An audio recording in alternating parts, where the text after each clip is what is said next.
E aí, galerinha, tudo belezinha? Estamos aqui para mais um bloco de legislação de trânsito. Eu sou Emanuel Tadeu, sou teu professor de legislação de trânsito e vamos dar continuidade ao nosso curso para a guarda do Cabo de Santo Agostinho.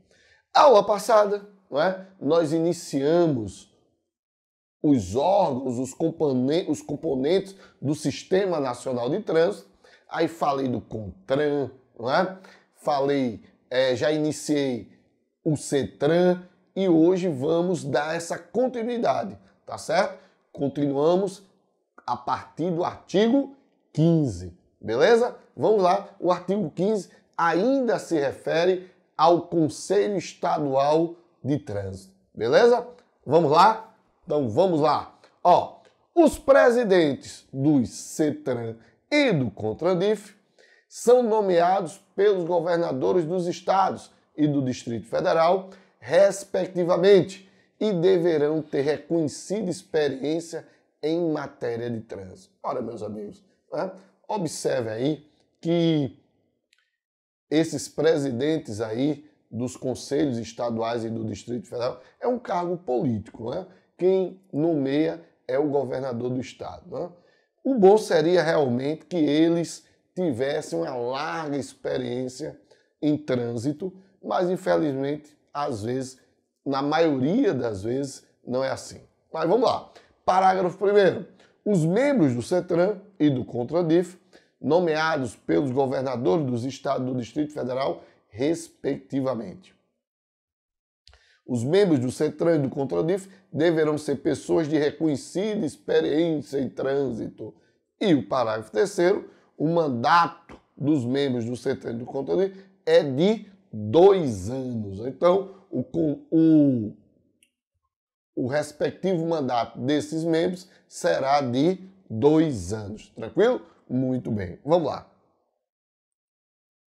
Artigo 16. Junto a cada órgão ou entidade executivo de trânsito ou rodoviário, funcionarão juntas administrativas de recursos de infração, a famosa JARE. Então, muito cuidado aí. Ó, aquela JARE que a gente falou, que foi que a gente falou na aula passada, que cada órgão que autua, que penaliza, ela deve ter uma JARE, que é a Junta Administrativa de Recursos de Infração. Bem, então junto a cada órgão ou entidade executiva de trânsito ou rodoviário, pessoal, que entidade executiva de trânsito é essa? DETRAN, municípios. Esses são os órgãos executivos de trânsito, mas também órgãos executivos rodoviários. Bora lá. DENIT, DR e os órgãos municipais de trânsito rodoviários. Funcionarão juntas administrativas de recursos de infração, a JARE, órgãos colegiados. Emanuel, por que eu chamo JARE de órgão colegiado?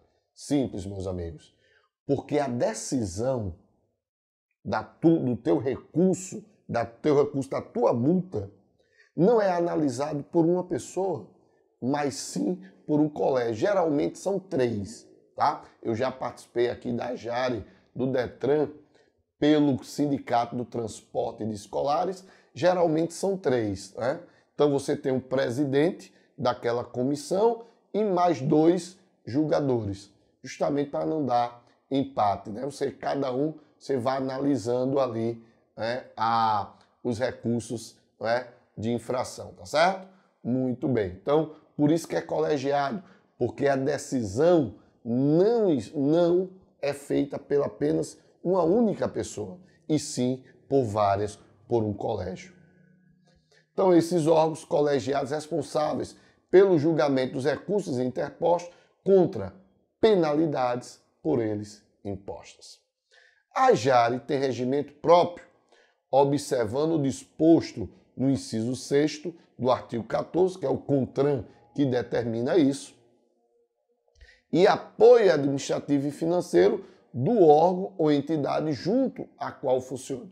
Como assim, Emanuel? Esse apoio administrativo e financeiro.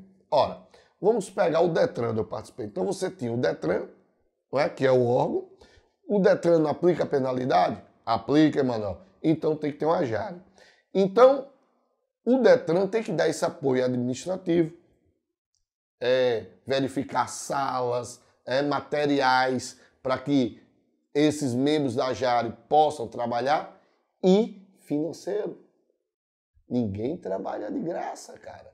Né? Então, para que eu possa julgar um recurso, eu tenho que receber. Essa é a ajuda financeira. Então, cada membro que compõe a Jari, ele recebe ali por estar compondo aquela Jari.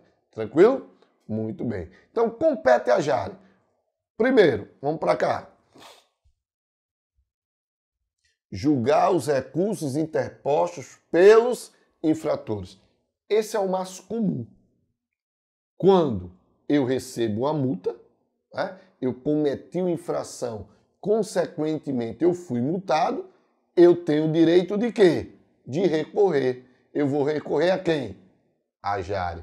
Então você lá no Cabo de Santo Agostinho recebeu uma multa do agente de trânsito. Você vai recorrer aonde? Lá no órgão executivo municipal de trânsito do Cabo de Santo Agostinho. Segundo, solicitar aos órgãos e entidades executivas de trânsito e executivos rodoviários informações complementares relativas aos recursos, objetivando a melhor análise da situação recorrida. Então, os membros da Jari, pessoal, se acharem que aquele auto de infração, por exemplo, ele está incompleto, as informações estão incompletas, que falta mais alguma coisa para que eu possa analisar, então o que vai acontecer? Eu posso pedir informação. Deixa eu dar um exemplo que acontecia muito na minha época, que eu participava desse membro da Jari. Acontecia o seguinte, o cara dizia lá no recurso que, quem me parou foi um carro da PM. E o carro da PM mandou chamar um carro do BPTran, do BPRV ou da CTTU para vir me autuar. Ora, pessoal, isso está correto? Não. Por que não está correto? Se isso realmente aconteceu, está totalmente incorreto. A polícia não pode parar. Por que a polícia não pode parar? Porque ela não tem poder de polícia de trânsito. Ela não pode reter teu veículo. Porque a retenção do veículo é uma medida administrativa que só compete ao agente de trânsito. Então, se ele reteve seu veículo, ele está agindo fora de sua competência PM. E pior, ele vai e chama um agente para o agente vir autuar você. Pior ainda, por quê? Porque eu, como agente administrativo, porque o agente de trânsito é um agente administrativo, ele só pode aplicar aquilo que ele vê. Ele não viu. Então, como é que ele pode aplicar uma multa se ele não viu? Se ele não exerceu o seu poder de polícia? O seu poder de polícia de trânsito foi exercido por outro. Aí o que eu fazia? Pedia o GPS para ver se realmente o GPS do carro, né? Para ver se realmente esse cara daqui saiu e fez esse percurso até aqui. Se ele fez, eu cancelava a multa. Claro, né? Porque a medida foi errada. O ato foi ilegal. E ato ilegal deve ser o quê? Anulado, segundo o direito administrativo. Tranquilo? Muito bem. Terceiro, encaminhar aos órgãos e entidades executivas de trânsito e executivos rodoviários informações sobre problemas observados nas autuações e apontados em recursos e que se reputam sistematicamente. Um bom exemplo foi esse que eu dei. A gente pedia para o presidente lá da Jari enviar uma carta ao batalhão, dizer, não pode acontecer isso, porque isso é ilegal. Ou seja, a gente mijava lá, né? Mijava o comandante e o comandante dava a mijada coletiva nos caras que fizeram. Né? Então, é a mijada efeito cascata, né, pessoal? Pronto, era isso que aconteceu. Um bom exemplo disso aqui. Outro exemplo que a gente pode citar, erros no preenchimento do auto de infração. Acontecia muito, né? O cara colocava, eu já peguei umas coisas esdrúxulas, né? Então, o cara colocou no auto de infração, né, que o passageiro, o motociclista e o passageiro estavam sem capacete e vice-versa. Pelo amor de Deus, cara. O cara, o motorista, o condutor está com capacete e o passageiro também está com... E vice-versa. Não tem nada a ver, ó.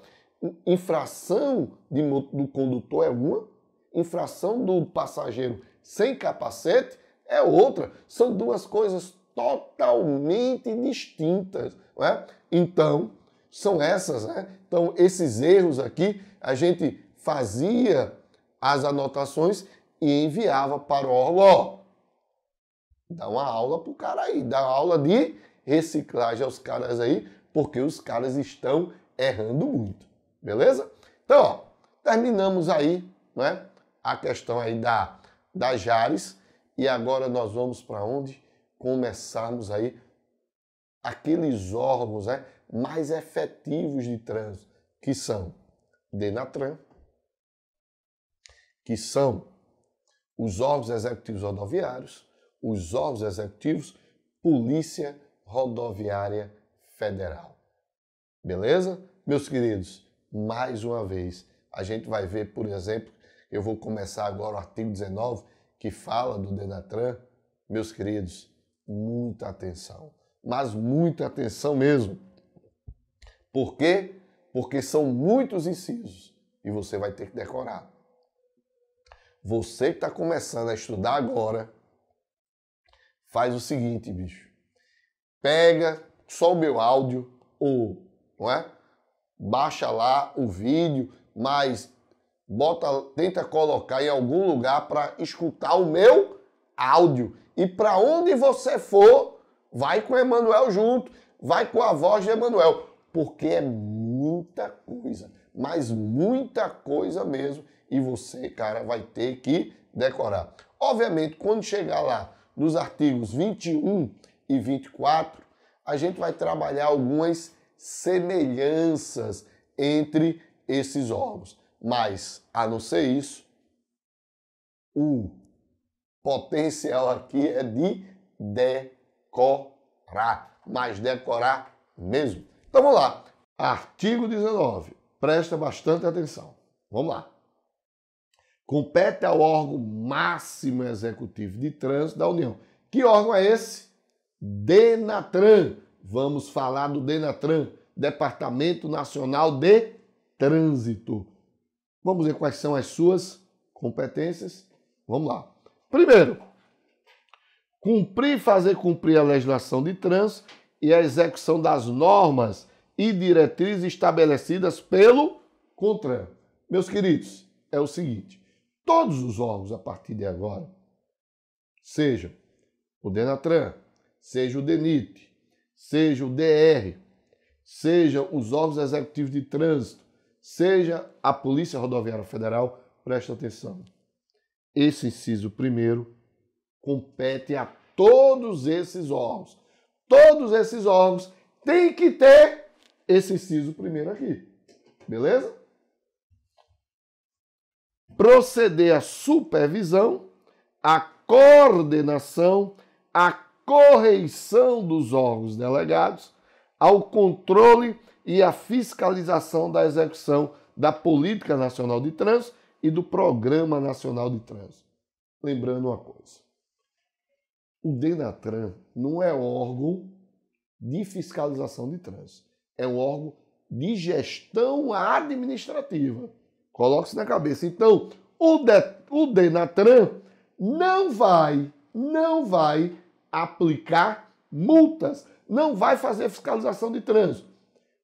A competência dele é gestão administrativa, é ser um gestor executivo.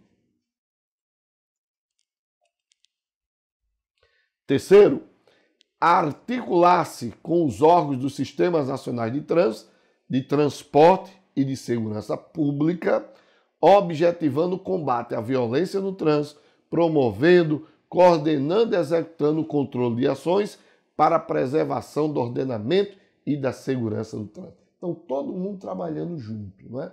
Todos os órgãos, a busca é trabalhar juntos para que possamos ter um trânsito seguro. Apurar, prevenir e reprimir atos de improbidade administrativa contra a fé pública, o patrimônio ou a administração pública ou privada referentes à segurança no trânsito. Estamos falando aí, né, nos atos de improbidade. Quais são os atos de improbidade? Enriquecimento ilícito, prejuízo ao erário, não é?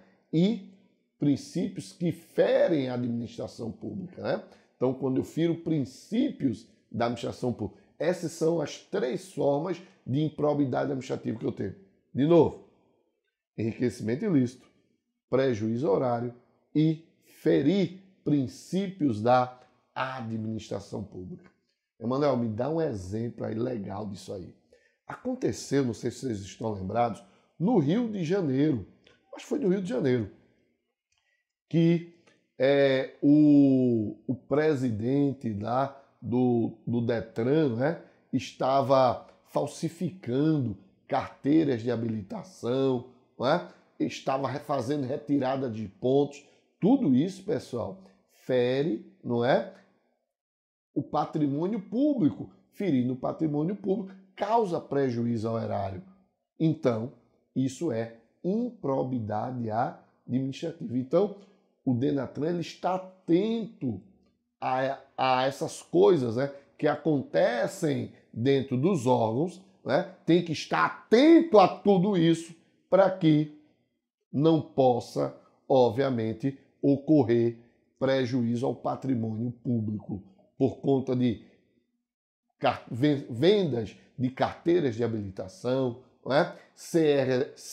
CRLVs falsificados, a chamada perda, sumiço de pontuação, que vocês sabem que, infelizmente, pode acontecer, tá certo? Então, por tudo isso aí, então, o Denatran, ó, fica de olho. A supervisionar a implantação de projetos e programas relacionados com a engenharia, educação, administração, policiamento e fiscalização do trânsito e outros, visando a uniformidade de procedimento. Inciso 6º, estabelecer procedimentos sobre a aprendizagem e habilitação de condutores de veículos, a expedição de documentos. Cuidado disso aqui. Ele não vai normatizar. Quem normatiza é o CONTRAN. O Denatran vai estabelecer procedimentos e não normatizar procedimentos sobre aprendizagem. Muito cuidado com o que eu estou falando para vocês. Ó, CONTRAN normatiza procedimentos sobre aprendizagem. Denatran estabelece procedimentos sobre aprendizagem. Expedir a permissão para dirigir a Carteira Nacional de Habilitação, os certificados de registro e do licenciamento anual mediante delegação aos órgãos executivos dos estados do Distrito Federal. Claro, presta bastante atenção. Mas, Emanuel, não é o Detran que expede isso, não? Não. A competência para expedir é do Denatran. Expedir a PPD, que é a permissão para dirigir, expedir a CNH, expedir o CRLV, tudo Denatran. Só que ele faz o quê? Ele pode ter condições desse órgão expedir sozinho em todo o território nacional? Não. Então o que ele faz? Ele delega para os Detrans, para os outros órgãos executivos. Mas a competência é dele. O Detran expede a CNH, por exemplo, por delegação do Denatran. Tranquilo? organizar e manter o Registro Nacional de Carteiras de Habilitação. Também competência aí do Denatran. Você sabia, pessoal, que o que é esse RENASH, né? Então, tudo que acontece na minha vida como condutor está lá no RENASH. Então, se eu levo uma multa, está lá no RENASH. Se eu levo uma pontuação, está lá no RENASH. Se eu tive uma suspensão, está lá no RENASH. Então, o RENASH é meu livro tombo, não é? Como condutor. E o RENAVAN, Registro Nacional de Veículos Automotores, é o livro tombo dos veículos. Então, tudo que acontecer com o veículo vai estar lá no RENAVAN. Tranquilo? Muito bem. Organizar a estatística geral de trânsito no território nacional, definindo os dados a serem fornecidos pelos demais órgãos e promover sua divulgação. Estabelecer modelo padrão de coleta de informações sobre as ocorrências de acidentes de trânsito e as estatísticas do trânsito. Administrar o Fundo de Âmbito Nacional. Cadê? O Fundo de Âmbito Nacional destinado, não é, à segurança e à educação no trânsito. Então é aquele fundo, pessoal, que vai servir para campanhas educativas, né? Aquelas campanhas nacionais que a gente vê em setembro, né? Que é a Semana Nacional de Trânsito. Então aquelas campanhas nacionais já tivemos várias, né? Motocicletas, por exemplo. Então tudo isso serve aí para estar dentro desse fundo de âmbito nacional destinado à segurança e à educação no trânsito. Próximo. Coordenar a administração do registro das infrações de trânsito, da pontuação e das penalidades aplicadas no prontuário do infrator, da arrecadação de multas e do repasse do que trata o parágrafo 1º do artigo 320. O que seria esse repasse? Veja, existem algumas infrações que são aplicadas pelo Estado, que é competência do município, e tem que o Estado fazer o repasse de um percentual para os municípios. É basicamente isso que esse artigo 320 fala. Fornecer aos órgãos e entidades do Sistema Nacional de Trânsito informações sobre registro de veículos e de condutores, mantendo o fluxo permanente de informações com os demais órgãos do sistema. É aquela ideia. Diferente mesmo que acontece, vou dar um exemplo aqui, identidade. A identidade, não é muito falha. Por quê? Se você tira uma identidade aqui em Pernambuco, a numeração é uma. Se você for para o Ceará, a numeração é outra. Porque as informações, o fluxo de informações não é o mesmo. Diferentemente, por exemplo, do que a gente está vendo aqui. Fornecer aos órgãos e entidades do Sistema Nacional de Trânsito informações sobre o registro. Então, todas as vezes que um veículo é registrado, lá no RENAVAN, todos os órgãos de trânsito do território nacional vão ficar sabendo. O registro é único, O chassi é único. Você não vai ter um chassi em Pernambuco, você não vai ter um chassi no Ceará, você não vai ter um número de RENAVAN em Pernambuco, você não vai ter um número de RENAVAN no Ceará. A numeração é única, o registro é único para todos. Isso facilita. Promover em conjunto com os órgãos competentes do Ministério da Educação e do Desporto, de acordo com as diretrizes do CONTRAN, a elaboração e a implementação de programas de educação de trânsito nos estabelecimentos de ensino. Meus amigos, vou ser sincero para vocês, eu vejo isso acontecer muito pouco, apesar que o Detran faz um trabalho aí nas escolas, muito interessante, mas são poucos os órgãos, que fazem isso. Não sei, não tenho certeza, parece que a CTTU também faz um trabalho desse aqui, mas não vejo outros órgãos fazerem esse tipo de trabalho em estabelecimentos de ensino. Principalmente o ensino fundamental e principalmente no ensino médio. Por que ensino médio, Emanuel? Porque os caras estão terminando ali, são caras de 15, 16, 17 anos, que já vão tirar a carteira de habilitação.